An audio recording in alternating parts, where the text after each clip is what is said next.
안녕하세요. 네, 이번 강의는 관능 검사라는 것이 무엇인지, 그리고 왜 필요하고 왜 중요한지 한번 이야기해 볼까 합니다.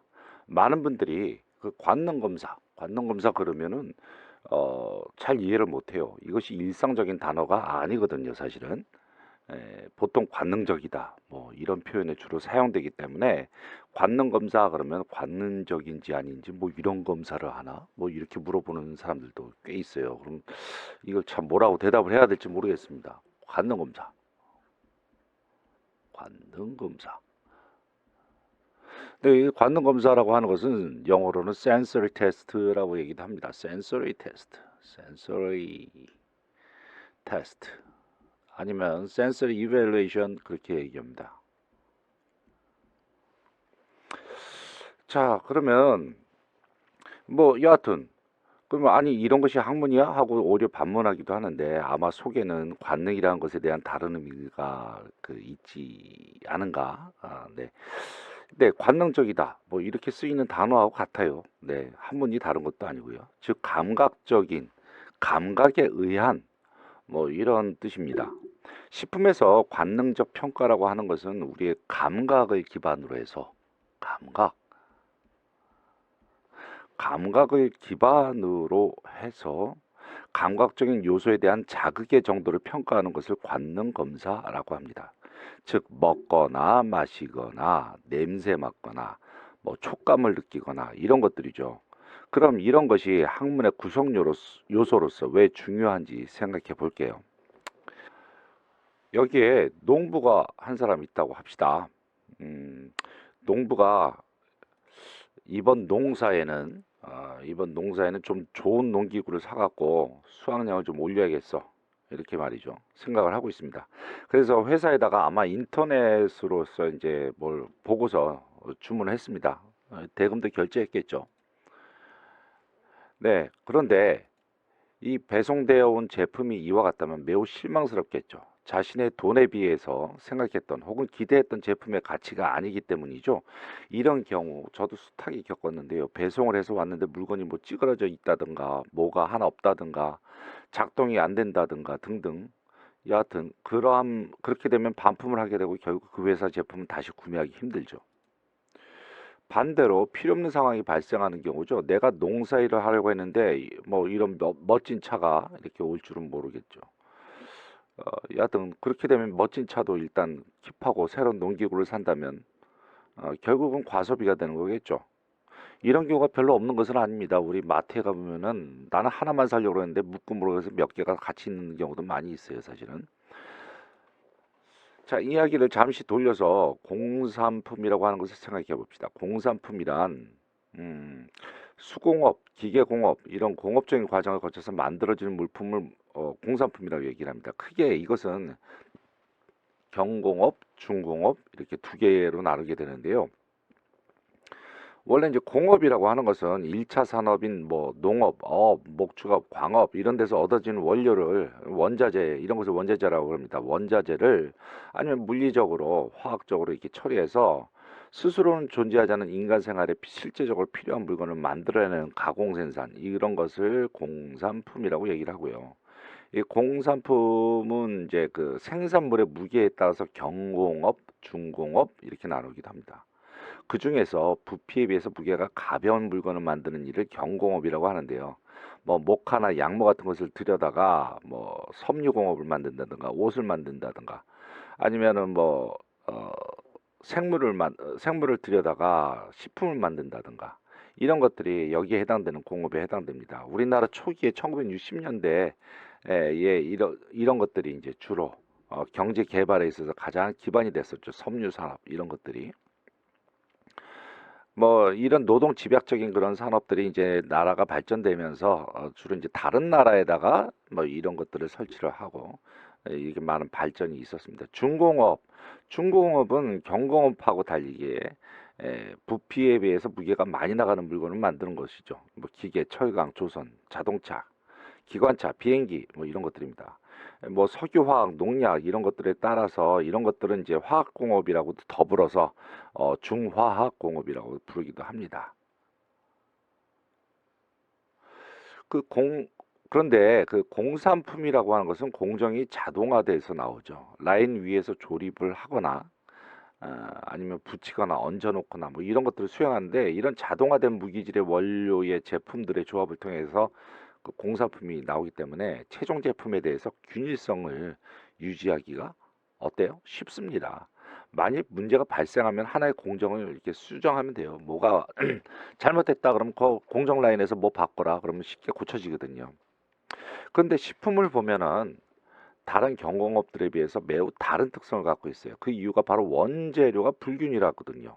하나 둘 정도의 재료라면 모르지만 우리가 식품 하나가 완성품이 나오기까지는 주재료, 부재료, 첨가물, 그리고 공정 같은 경우 보게 되면 씻기, 썰기, 데치기, 열처리, 살균, 포장 이렇게 매우 다양한데, 이런 것들이 완전히 자동화된 시스템에서 돌아가기가 힘듭니다. 그죠?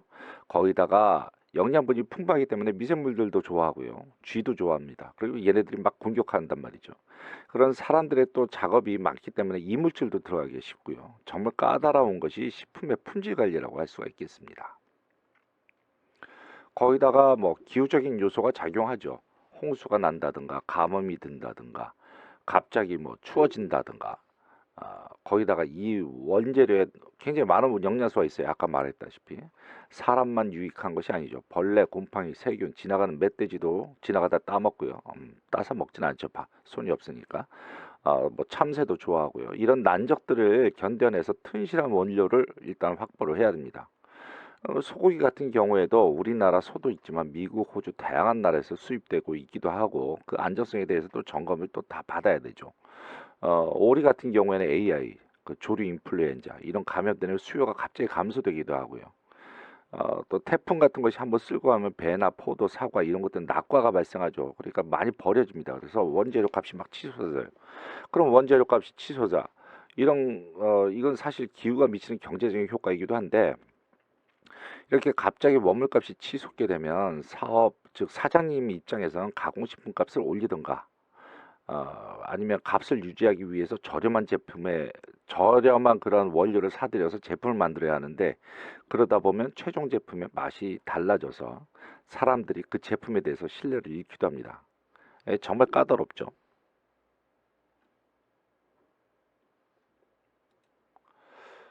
자, 식품이란 여러분도 잘 알고 있겠지만 위생적으로 안전성을 가지고 있어야 되고, 영양 성분이 또한 중요하고, 나름 건강한 삶을 위해서 기능성도 가지고 있어야 됩니다. 위생적인 측면의 안전성은 공정의 관리나 사람을 관리한다든가 물건 관리에서 품질 관리 측면을 완성할 수가 있어요. 영양적인 부분이나 기능성도 어느 특정하거나 중요한 영양 성분이나 기능성 성분을 직접 측정하는 거죠. 분석하는 겁니다. 가령 무슨 양파즙을 생산하는데 여기에 퀘르세틴의 함량은 얼마여야 된다. 뭐 얼마 이상이 돼야 된다. 그리고 얼마 이하의 수준 들어가 있어야 된다. 그래서 자기의 품질 관리 요소가 있으면 자체의 그 측정 기기로 분석하면 돼요. 아니면 다른 데 가서 분석을 맡기 의뢰하면 되는 것이고요. 근데 만약 우리 제품은 어떤 맛이나 뭐 어떤 색깔이나 냄새나 외형, 조직감을 가져야 된다는 나름의 기준이 있다면, 이 기준을 만족시키는 절차는 과연 어떻게 잡아야 할 것이냐. 그냥 아무개 씨 이렇게 오셔서 한번 맛보세요. 좋아요? 네. 아, 그럼 됐어요. 출하하세요. 이렇게 말할까요? 힘들죠. 그렇게 할 수가 없는 거예요. 자, 그러면 우리가 센서리 테스트에 있는 그 감각들에 대해서 한번 얘기를 해볼까요? 여기에 사과가 있어요. 여러분은 이 중에서 무엇을 고를까요? 네, 제가 이 사과를 골랐습니다. 왜 수많은 사과 중에서 이 사과를 골랐을까요? 가장 맛있게 생겼다고 생각해서일 수도 있고요. 가장 깨끗해서일 수도 있고, 모양이 예뻐서, 아니면 뭐 광택이 나서, 아니면 가장 빨개서, 뭐 다양한 이유가 있겠죠. 그런데 일단은 가장 맛있게 보여서, 혹은 다른 것에 비해서 내가 내는 값으로 가장 값어치 있어 보이거나 영양가가 있어 보여서겠죠. 눈은 식품을 판단하는 데 있어서 가장 일차적인 도구입니다. 생긴 건 그래도 맛은 있네 이런 반전보다는 생긴 대로 맛있네 이런 심리가 사람에게는 더 강하게 작용하고 있고요. 외형, 색 등등 눈으로 판단하는 요소는 식품에서 가장 중요한 첫 번째 판단 요소에 해당되는 것입니다. 냄새, 향은 이렇게 후각을 자극합니다. 후각은 매우 중요한데요. 맛과 후각은 동시에 작용해서 식품을 판단하게 됩니다. 맛을 볼 수 없이 선택을 해야 된다면 사람들은 후각을 이용하게 되는데요. 후각을 통해서 싱싱함, 썩어 있음 혹은 뭐 그런 자기의 기호의 취향이 얼마나 강한지 약한지 그런 것을 느끼게 됩니다. 아침에 느껴지는 신선한 커피의 냄새 정말 하루 시작하는데 저에게 매우 중요한 절차로 되어 있는데요. 사람의 후각은 원래 굉장히 발달되어 있다고 합니다. 있었다고 합니다. 과거형입니다. 이 진화가 되면서 오히려 이 기능이 퇴화가 많이 됐다고 그러죠. 그런데 이제 이 후각이 어떻게 해서 중요하냐? 여러분 그 대형마트에 한번 가보시죠. 식품마트인데요. 거기에 딱 이렇게 식품층에 들어가서 대부분 처음에 그 문을 딱 열고 들어가면은 가장 처음에 접하는 섹션이 어느 섹션일까요? 대부분 10중 8구는 과일 섹션이에요. 과일 부분이 가장 먼저 여러분을 반기게 됩니다. 왜 그럴까요? 과일 냄새의 향긋함은 오늘은 기필코 뭘 사고 저거 사고 이거 사고 딱 리스트 갖고 왔어. 머리에다 암기했어. 그러고서 결심하고 들어오시는 분의 그 긴장감을 풀어주는 역할을 한다고 그래요. 네. 그렇게 해서 마음을 안정시키게 되죠. 그렇게 돼서 긴장감이 너무 지나치게 되면 이제 누구를 만나게 되느냐 하면 지름신을 만나게 되는 거죠. 네. 역시 센서리 테스트에서 가장 중요한 것은 맛을 보는 겁니다. 혀의 미각 세포들은 신경을 자극하면서 맛을 판단하고 맛의 강도를 또 판단하고 소금이라도 적절하게 짠지 아니면 밍빙해서 내가 소금을 더 쳐야겠다라고 행동 명령을 하게 한다든가 맵고 짜고 시고 달고 쓰고 이런 맛들은 수용성으로서 혀로 녹아 들어가서 세포의 수용체에서 달라붙어서 뇌로 이어진 신경으로 시그널이 전달되게 됩니다. 이런 부분들은 나중에 기회가 되면 더 배우게 될 것이고요. 자, 그다음에 청각인데요. ASMR이라고 하는 말을 종종 들어봤습니다. 가령 코미디언이 이제 나와서 마이크 앞에서 오늘은 무엇을 먹어보겠습니다. 이렇게 말 안 하죠. 아주 가까이 돼서 얘기합니다. 오늘은 무엇을 먹어보겠습니다. 하고 이제 손으로 뒷가림막하고서 음식을 보여주고 마이크 앞에서 시식을 하는데요. ASMR이라고 하는 단어는 Autonomous Sensory Meridian Response라고 얘기를 합니다. 뭐 의역을 하면은 자율 감각, 뭐 쾌락 반응 뭐 이렇게 의역이 되는데 이 청각이라고 하는 요소는 사람이 사망 직전까지 오감 중에서 가장 오래 버티는 감각이라고도 합니다. 향기만큼 사람의 심리적인 요소와 매우 밀접하게 관련되어 있는데요. 가령 뭐 크래커를 먹어요. 근데 부서지는 소리가 뚝 하느냐 아니면 바사삭 하느냐 굉장히 느낌이 다르죠. 이 소리를 귀에서 느껴지면서 다른 사람이 먹을 때 그 느낌을 대려 느끼게 하는 것이 ASMR의 그 논리가 아닌가 생각을 합니다. 네, 다음은 촉각인데요. 물리적인 느낌을 감각하는 기능입니다. 물론 손으로 느껴질 수 있죠. 아마 다 그렇게 생각할 겁니다. 촉각하면 뭐 그렇게 손으로 만져지는 거 그것이 이제 촉각이다 생각을 하는데 뭐 전 망고를 좋아합니다. 망고 사려고 보면 거기에 꼭 써져 있는 것이 있어요. 누르지 마세요. 그거 보면 눌러보고 싶죠. 그죠? 눌러봐야 왜냐하면 눌러봐야 이제 숙성한 정도로 알 수가 있으니까요. 그래서 저는 사는 척 이게 들어서 슬쩍 만져보는 그런 적이 많습니다. 여하튼 젤리가 있는데 이거 딱딱해. 그러면 품질적 가치가 없는 거죠. 그죠? 떡이 있어요. 이거 오래 놔두면 딱딱해지죠. 그렇기 때문에 딱딱한 떡 그렇게 되면 오래됐다고 판단하는 거죠. 밥도 마찬가지입니다. 오랫동안 놔두게 되면은 노화가 진행이 되죠. 그래서 밥이 딱딱해지고 씹을 수 없고 품질적인 가치가 없어지겠죠. 네, 이와 같이 오감을 통해서 평가하는 방법, 이것을 관능 검사 혹은 센서리 테스트 아니면 센서리 이벨루에이션 그렇게 얘기를 합니다. 그런데 여기서 질문이 들어오게 됩니다. 이 감각으로 평가하는 것이 뭐 단맛이 강하다, 약하다, 신맛이 약하다, 뭐 이런 것들이 너무 주관적이지 않냐, 뭐 이렇게 질문이 들어오는 것이죠. 네, 맞습니다. 그렇다면 여기서 우리가 그 평가가 주관적이지 않고 객관적으로 진행시키기 위해서 어떻게 해야 될까요? 네, 아주 많은 사람들에게 물어봐야 되는 거죠. 네, 다양한 사람, 뭐 다양하다 하면은 남자, 여자 이렇게 성별이 다를 수도 있고요. 어, 아니면 어린애, 아니면 노인, 아니면은 뭐 중년, 아니면 20, 30대 이런 연령일 수도 있고요. 이렇게 해서 다양한 그런 대상을 통해서 조사를 하는 겁니다. 네. 뭐 가령 마트 앞에서 뭐 홍보 상품이라고 시음회를 연다든가 해서 어느 것이 더 좋아요, 뭐 적어주세요, 뭐 그것을 갖다 가르쳐 주세요, 아니면 스티커를 붙여주세요, 뭐 이런 실험 이런 것도 관능 검사입니다. 이게 아주 많은 사람이 모이면 모일수록 어떻게 돼요? 객관성이 보장되겠죠. 객관성이. 네, 그러면 데이터가 쌓입니다. 그 다음 무엇을 해야 될까요? 네, 통계를 내야 됩니다. 통계. 네. 그래서 관능검사에서는 통계라는 항목이 관능검사 과목에 꼭 들어가야 되는 겁니다. 단순하게 맛보고 평가하고 끝 이게 아니라는 점이죠.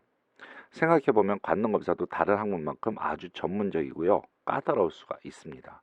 이렇게 많은 사람들을 이용해서 객관성을 높이는 방법도 있지만 그렇지만 또 하는 방법, 또 다른 하나의 방법이 있습니다. 뭐가 있을까요? 아주 객관적으로 평가할 수는 할 수 있는 관능검사, 아이고, 전문인을 만들어낸 거죠. 전문인을 양성하는 겁니다. 그런 것을 이렇게 그런 사람을 훈련하면은 한 10명 정도만으로도 아주 정확한 감도를 통한 좋은 결과물이 나올 수가 있는데요. 이것도 관능검사 학문에서 하는 방법입니다. 이렇게 식품의 품질 관리, 아이고, 굉장히 이게 품질 관리 중에서 하나로서 관능검사 매우 중요한 위치를 차지하고 있습니다. 정리를 하자면 오감, 네, 오감, 미각, 청각, 후각, 시각, 촉각, 이렇게 이용해서 식품을 어떻게 한다? 이것을 평가한다. 식품을 평가하는 방법, 이것이 관능검사다. 관능검사는 무엇이 객관성이 보장이 돼야 된다. 객관성. 그래서 품질 관리의 요소로서 그 가치를 인정받을 수가 있다. 그렇기 때문에 객관성을 보장받으려면 어떻게 해야 된다? 통계라고 하는 그러한 부분들과 접목이 돼 있어야 됩니다. 네, 오늘은 여기까지 관능 검사에 대한 개요 그리고 그것에 대한 인트로덕션을 진행해 보았습니다. 네, 수고하셨습니다.